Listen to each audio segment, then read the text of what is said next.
CPO Sarfaraz Ahmad फल्की की हदायत SP city वकार अजीम और DSP कोतवाली मियां तौसीफ की क़यादत में SHO बागबानपुरा पुलिस सैयद कैसर अब्बास शाह इलाका थाना बागबानपुरा में अमन अमान की सूरत हाल को हर सूरत बरकरार रखने के लिए शब रोज़ कोशा है। इसकी एक मिसाल आज सामने आई है, जिसमें SHO बागबानपुरा सैयद कैसर अब्बास शाह शहरियों के मसाइल और इनको दरपेश मुश्किलात के हल के लिए थाना से जामिया मस्जिद उस्मानिया गुरु नानकपुरा पहुंचे, जहां उन्होंने खुली कचहरी का इनेकाद किया। इस मौका पर शहरियों से खिताब भी किया और कहा कि शहरियों के तावन से जुराइम का सदे बाब करेंगे। अगर आप थाने नहीं आ सकते तो मेरा नंबर अपने पास रखें और बजरिया फ़ोन मुझसे अपने मसाइल शेयर करें। अपने खिताब के दौरान SHO सैयद कैसर अब्बास शाह का मज़ीद कहना था कि मस्जिद में खड़े होकर वादा करता हूँ कि आप लोगों की मदद से मनशियात फरोशों और जवारियों को इनके मनतकी अंजाम तक पहुँचाऊँगा। अपने बच्चों को पतंगबाजी जैसे खतरनाक खेल से मना करें। इलाके में अपने इर्द गिर्द मशकूक अफराद पर कड़ी नज़र रखें और इसकी इतला फौरी तौर पर 15 पर दें। खुली कचहरी के दौरान मस्जिद में मौजूद शहरियों ने SHO कैसर अब्बास शाह को अपने तहफ़्फ़ुज़ात बारे आगाह किया, जिस पर SHO बागबानपुरा ने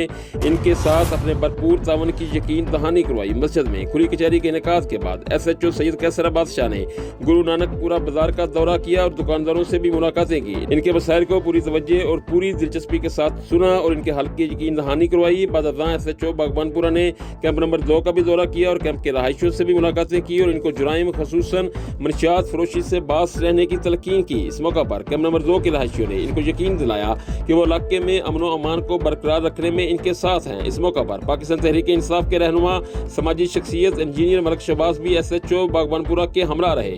कैमरामैन राशिद मजीद मुस्तफ़ाई, साथी रिपोर्टर डॉक्टर सलीम के साथ आबिद मुगल, PNN TV गुजरांवाला।